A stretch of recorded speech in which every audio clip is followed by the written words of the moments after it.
G'day there guys, welcome back to In My Shed. I'm BC. As part of my need to buy a new camera in my mind, and having just spent some money on a new rider mower, I'm selling off some books and some tools and things to scratch together the funds for the camera. Being a pensioner, I can't buy capital stuff too often. So I'll start off with a collection of books. I'll bring you down to where the books are on the table, and some of them you might find interesting, and they're all at about a quarter of what I paid for them.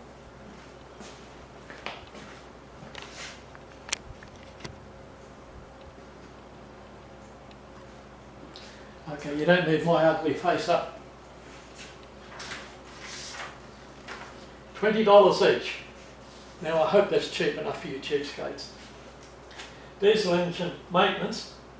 It's quite a good book for anyone interested in working on diesel motors, even little simple stationary motors. It's got a very good explanation of the diesel process and how to work on them. So yep, that one. Milling, a complete course. You'd have to know nothing about milling to believe the title, but it is a good basic book. That's out of the Workshop Practice series. Another good first timers book, Sheet Metal Work. Now, this is a ripper, even for the seasoned machinist. The Starrett book for Machinist Apprentice Primary Source Edition. Now, it's a very, very old book, but it shows you quite a lot about reading instruments, about laying out your work, about actual machining, machinist mathematics. It's a really good read, and for $20, this is all plus postage, of course. That is a steal. Watchmakers and Model Engineers Lathe. Donald D. Carl, don't know him, but a heck of a lot of really good articles in there on small lathe work. Now I'll throw in a second book, How to Make a Form Tool Grinding Attachment for the Watchmaker's Lathe. Both are a very good read. My grandpa said to me years and years ago, if you buy a book and you get one good piece of knowledge out of it, you've got a bargain. Simple Workshop Devices by Tubal Cain. Anybody that wants to make simple things for their lathe, quite an excellent book. Pipe and Tube Bending Manual. Now, if you want to do any pipe bending and want to learn what a centerline radius is, that's quite a good reference. Improvements and Accessories for Your Lathe by another renowned model engineer from England. And this will get a lot of people hot in the underpants. Shape of Job Operations. It's another apprentice-aimed book, all about laying out a lesson, how to do the job on the lesson, and using a shaper. Very good primer. That's the $20 stack. Now, here's a few books that'll raise an eyebrow or two. Scientific Design of Exhaust and Intake Systems, obviously petrol engines.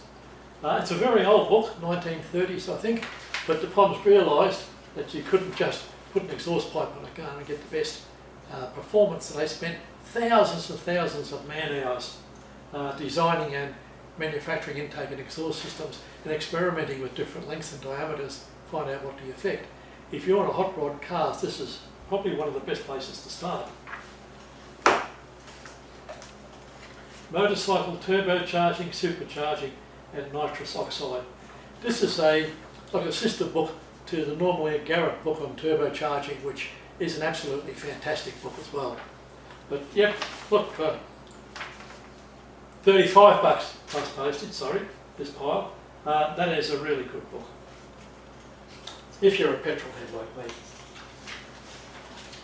Now here's a very old engineering book. It's called Production Processes, from just after the end of World War II. And it's all about machining, grinding and forging in a manufacturing setup, how to make up jigs and fixtures and produce parts at minimum cost and for the best effect. That is also an excellent read. Now we come to the expensive items. This is the $50 pile.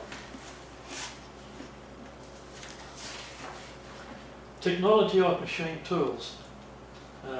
Stephen F. Craw, Arthur R. Gill and Peter Schmidt. The Technology of Machine Tools is one of the first books I borrowed from Brisbane Library 45 years ago or so. That really got me interested in machining. I had no idea it was so much bigger an area than jet engines. It was fantastic. This is not the original book that sparked off the Tool and Manufacturing Engineers Handbook series. This is a educator's book rewritten in India, and they've taken excerpts out of the original book and put them in there as lessons. But if you've got anybody training up as a machinist, that is a really good book. That's the $50 pile starting, sorry. And here's a book for the engineers amongst you. If you're a boilermaker or fitter and you don't have much in the way of high-grade mathematics, don't buy it. Design of weldments, written up by the Lincoln Electric Company.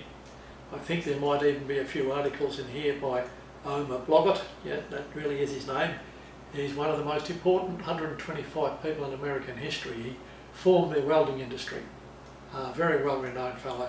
If you're a welding engineer or run a welding business and you want to know the theory of weldments, Design of Weldments. Very good book. And the last one on this pile, CSES, that's a Sydney solar power supplier, standalone power supply systems design and installation training manual. This has got all that you really need to know. It's a fairly old book, about 10 years. I was going to go into a project with solar power that I think still has a great opportunity in Australia. If you buy the book, I'll tell you what it's about. If you don't buy the book, I'm not going to let my secrets out. You have to be a licensed electrician to install the product now, regardless of the voltage. I know they're trying to regulate the industry, but too many electricians got into too many political ears, I think. But yeah, if you want to know a lot about generating and using solar electricity, that's a good book.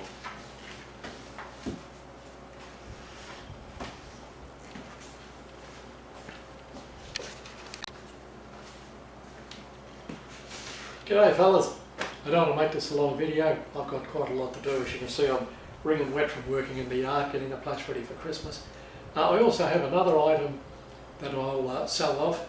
I've got too many grinders and bits hanging around the place. I did a video a while ago on a axial relief grinding attachment that came in with a grinder I got recently, and I've already got a full relief grinder and my own axial relief grinder that I built. So if you want a form relief or axial relief grinder, I think it's 28mm collet size, but you can soon enough make collets to fit in the end. $250. If you want it delivered, it's going to cost you because it weighs about 20-25 kilos. But you know, you won't get anything built like a brick shithouse, and it'll do that work for that price anywhere in the world. Okay, I did a video on it about 3 or 4 videos ago, maybe more. But yeah, you can see all about it being pulled apart. You see what the condition of the insides is like. All the best for Christmas. Stay bloody safe. Bye guys.